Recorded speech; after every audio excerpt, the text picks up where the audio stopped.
வரைக்கும் படம் நடிச்சுட்டு இன்னைக்கு பொலிட்டிக்கல் பார்ட்டி ஸ்டார்ட் பண்ணிட்டு தன்னை எம்ஜிஆரோடையும் இல்ல அறிஞர் அண்ணாவோடையும் கம்பேர் பண்ணி பட் தேர்தல் யூகம் வகுக்கக்கூடிய ஒரு ப்ரொஃபஷனலை சீஃப் கெஸ்டா ஃபர்ஸ்ட் பொலிட்டிக்கல் பார்ட்டி மீட்டிங்ல காட்டுறதே பிரான்ஸ் நடத்தக்கூடிய கட்சியாவே இருந்துருமா, மக்கள் கட்சியா மாறுமா, ஃப்ரீ லாங்குவேஜ் பாலிசியை படிக்க கூடாது அப்படின்னு சொல்லும் பொழுதே அவருடைய அரசியல் நாடகம் என்னன்னு நம்மளால புரிஞ்சுக்க முடியும். என்னதான் யூகங்கள் வகுத்தாலும் இன்னும் பல வருடங்கள் விஜய் அவர்கள் அரசியல் படுத்தினாதான் அரசியல சக்சஸ் ஆக முடியுமே தவிர.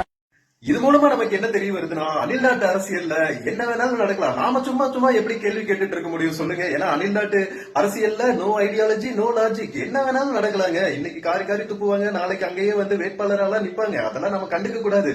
அணில் நாடுங்கிறது ஒரு வித்தியாசமான உலகம்.